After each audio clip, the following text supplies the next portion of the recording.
आइए आपके बीच एक बहुत ही अच्छी मोरल स्टोरी लेकर आए हैं।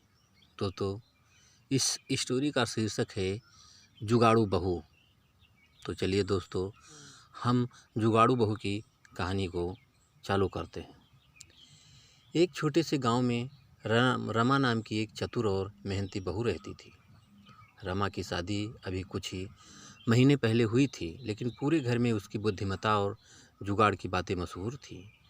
सास, ससुर, देवर और पति सभी उसकी तारीफ करते नहीं थकते थे। एक दिन गांव में बड़ा मेला लगा।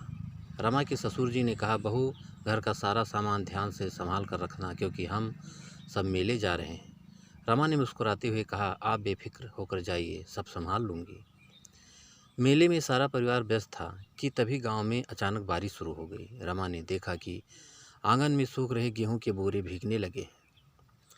अगर गेहूं भीग जाता तो बहुत नुकसान हो सकता था। रमा ने तुरंत दिमाग लगाया और घर की पुरानी छतरी और टेबल कवर निकाले। छतरी को बोरे के ऊपर लगा दिया और चारों ओर से टेबल कवर बांध दिया ताकि पानी अंदर न जा सके। जब सारा काम खत्म हुआ तो रमा ने राहत की सांस ली। कुछ समय बाद सास ससुर मेले से लौटे तो उन्होंने देखा कि आंगन में सारे बोरे सुरक्षित थे। सास ने हैरानी से पूछा, अरे बहू, इतनी बारिश में तुमने गेहूं कैसे बचा लिया?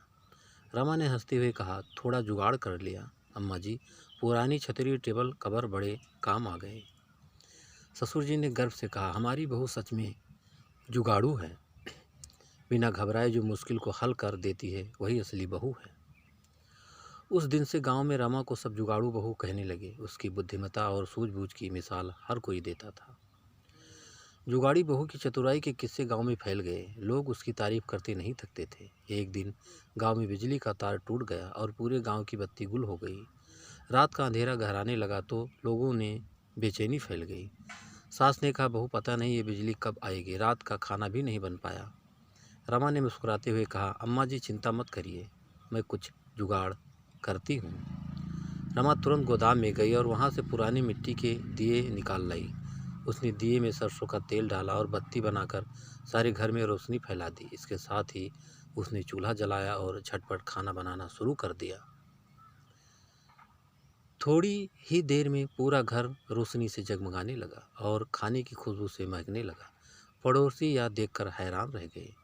एक बुजुर्ग ने कहा, अरे रमा बहू ने तो बिना बिजली के ही उजाला कर दिया। रमा हंसते हुए बोली, बस थोड़ा जुगाड़ कर लिया काका जी, जहाँ चाह होती है वहाँ राह निकल ही आती है। सास ने गर्व से कहा, सच में हमारी बहू घर की रौनक है। उसके जुगाड़ से हर मुश्किल आसान हो जाती है। इस तरह रमा की सूझबूझ ने न केवल उनका घर बल्कि पड़ोसियों का दिल भी रोशन हो गया। अब हर कोई कहता कि रमा सिर्फ जुगाड़ू बहू नहीं बल्कि पूरे गांव की हीरो बन गई है। एक दिन गांव में बड़ा आयोजन होने वाला था। पंचायत की बैठक और साथ ही भंडारे का आयोजन। पूरे गांव में चहल पहल थी। रमा की सास ने कहा, बहू, इस बार तुम भी हमारे साथ पंचायत भवन चलना, वहाँ भंडारे की व्यवस्था में मदद करनी है।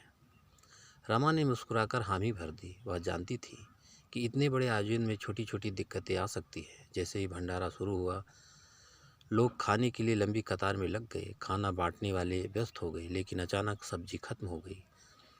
सास और बाकी महिलाएं घबरा गई। सास बोली, हे भगवान, इतनी जल्दी सब्जी खत्म हो गई, अब क्या करेंगे? रमा ने तुरंत दिमाग लगाया और कहा, अम्मा जी चिंता मत करिए, मैं संभाल लूँगी। वह रसोई में गई और देखा कि दाल का पर्याप्त स्टॉक बचा हुआ था। रमा ने फटाफट मसालों के साथ स्वादिष्ट तड़का दाल बना दी। भंडारे में दाल परोसने का आदेश दिया गया। लोग दाल खाकर खुश हो गए और तारीफ करने लगे। एक बुजुर्ग बोले, वाह, इतनी स्वादिष्ट दाल तो कभी नहीं खाई, ये सब किसका जुगाड़ है? सास ने गर्व से कहा, ये हमारी बहू का जुगाड़ है। गांव के मुखिया ने रमा की तारीफ करते हुए कहा, रमा जैसी सूझबूझ वाली बहू हर घर की ज़रूरत है। रमा ने विनम्रता से कहा, बस सबका प्यार ही मेरी ताकत है। जहाँ समस्या हो वहाँ हल भी ज़रूर होता है।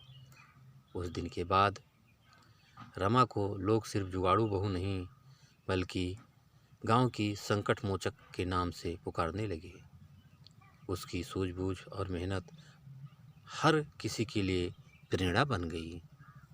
तो दोस्तों, ये जुगाड़ू बहू की कहानी आपको कैसी लगी हमें कमेंट करके ज़रूर बताइएगा, और एक लाइक ज़रूर कर दीजिएगा, क्योंकि आपके लाइक से ही हमें मोटिवेशन मिलता है। और दोस्तों, अगर अभी तक आपने हमारे चैनल को सब्सक्राइब नहीं किया है तो जल्दी से आप हमारे चैनल को सब्सक्राइब कर लीजिए, जिससे इसी तरह अच्छी अच्छी और प्यारी प्यारी कहानियाँ आप लोगों के बीच पहुँचाता रहूँ और आप लोग कहानियों का आनंद उठाते रहें। तो दोस्तों, एक